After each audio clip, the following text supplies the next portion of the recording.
Assalamualaikum warahmatullahi wabarakatuh. Perkenalkan, nama saya Dewi Adi Bagamalia. Di sini saya akan membahas tentang konstruksi hati masyarakat oleh E. Evans Pritchard. Evans Pritchard lahir di tahun 1902, anak kedua dari seorang pendeta gereja di Inggris. Dididik di Winchester College dan belajar di Oxford University selama 4 tahun, dan berhasil meraih gelar MA dalam bidang sejarah modern.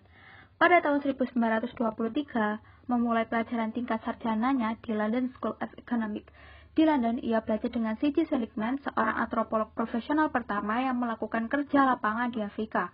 Lalu dibimbing juga oleh Bronislaw Malinowski, yang merupakan antropolog pertama yang melakukan riset dalam bahasa asli dan menyelamkan diri sepenuhnya ke dalam kehidupan setiap hari sebuah komunitas primitif. Saat berada di bawah bimbingan Malinowski dan Seligman yang merekomendasikan penelitian di Sudan, penelitian lapangan Pritchard dimulai pada tahun 1926 di Azandi. Selama kurang lebih dari 2 tahun, Evans Pritchard hidup dan belajar bahasa mereka. Ia mendapatkan gelar doktor pada tahun 1927.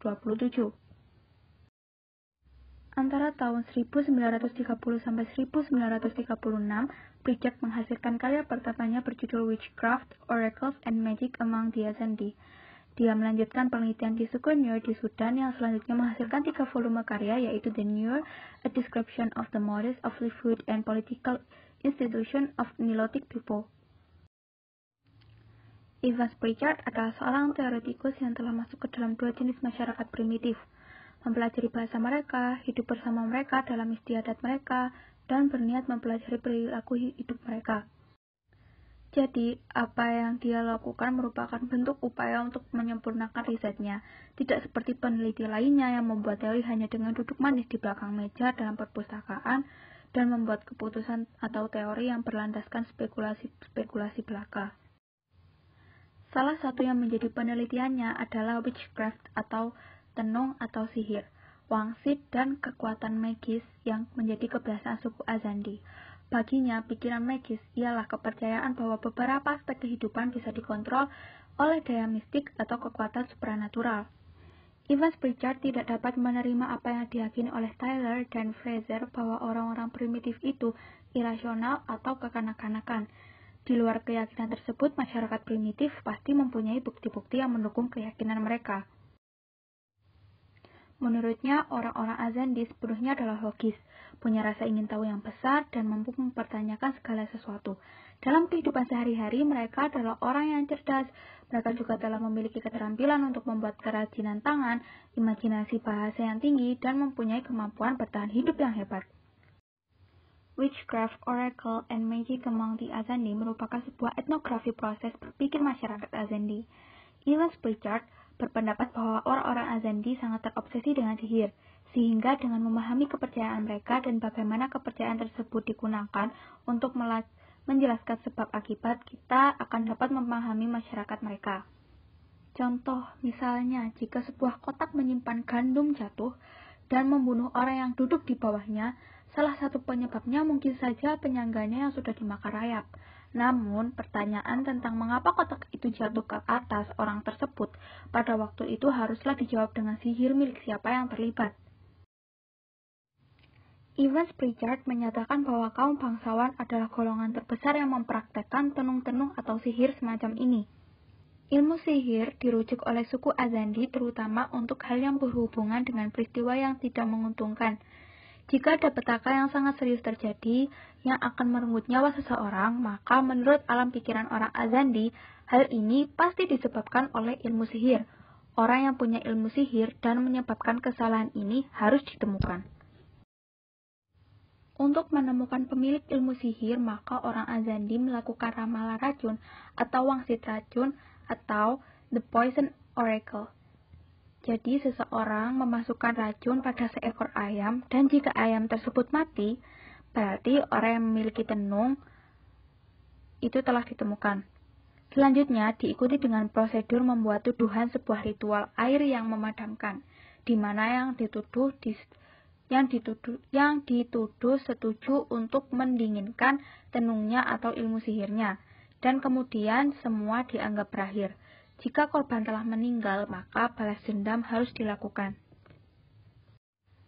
Selanjutnya orang Nuer, sebuah suku bangsa yang tinggal dekat dengan suku bangsa Azandi, namun memiliki karakter, kebudayaan, dan tradisi yang berbeda. Evans Pritchard melakukan penelitian lapangan yang lama pada masyarakat Nuer, yaitu dari tahun 1930 sampai 1936. Menurutnya, jika tidak diteliti secara mendalam, maka orang akan berpikiran bahwa orang Nuer tidak memiliki agama, karena tidak ada ritual khusus yang dilakukan, namun sebenarnya orang Nuer memiliki agama. Agama suku Nuer terpusat pada konsep Quoth atau roh. Pemikiran mereka yang pertama dan yang paling utama adalah Tuhan, suatu wujud yang mereka kenal dengan Quoth Nial, roh di langit. Dia adalah pencipta semua makhluk. Tak nampak namun hadir di mana-mana, penopang dan pengambil kehidupan, penegak Chong atau yaitu apa yang secara moral baik dan benar. Quoth Nial, terutama Tuhan, yang tanpa pamrih mencintai makhluk manusia yang ia ciptakan. Nah, orang Nuer sangat sadar akan pengawasan Tuhan dan kehidupan mereka. Roh dalam pemikiran orang Nuer dikelompokkan atas roh-roh atas, yakni roh-roh yang hidup di udara, dan roh-roh bawah, yakni roh-roh yang berhubungan erat dengan bumi. Koloik adalah roh yang berkelas khusus, yaitu roh yang diciptakan secara langsung dari makhluk manusia yang disambar petir. Orang yang meninggal karena disambar petir tidak dimakamkan secara normal karena adanya pemikiran bagi masyarakat Nuer bahwa orang yang meninggal tersebut akan menjadi roh Hut dalam bentuk roh udara dan bertindak sebagai pelindung warga mereka. Roh-roh bawah yang berhubungan erat dengan bumi. Roh-roh ini dianggap jauh lebih rendah dibandingkan roh-roh yang udara. Orang Nuer mengenal roh-roh totem yang mereka hubungkan dengan spesies binatang seperti buaya, singa, kadal, ular, burung, lalu ada tanaman, labu, sungai, dan arus. Orang Nuer membedakan binatang totem dengan roh totem, walaupun ada kaitannya. Mereka menganggap binatang totem sebagai simbol fisik dari roh totem yang merupakan manifestasi dari Quoth. Lalu kita akan membahas tentang Theory of Primitive Religion. Evans Pritchard memberikan komentar terhadap pemikir sebelumnya, yang hampir semuanya berangkat dari premis bahwa sebagian besar agama dan hal-hal magis yang diyakini masyarakat primitif terlihat aneh bagi masyarakat modern. Padahal, bagi masyarakat primitif, hal tersebut lumrah.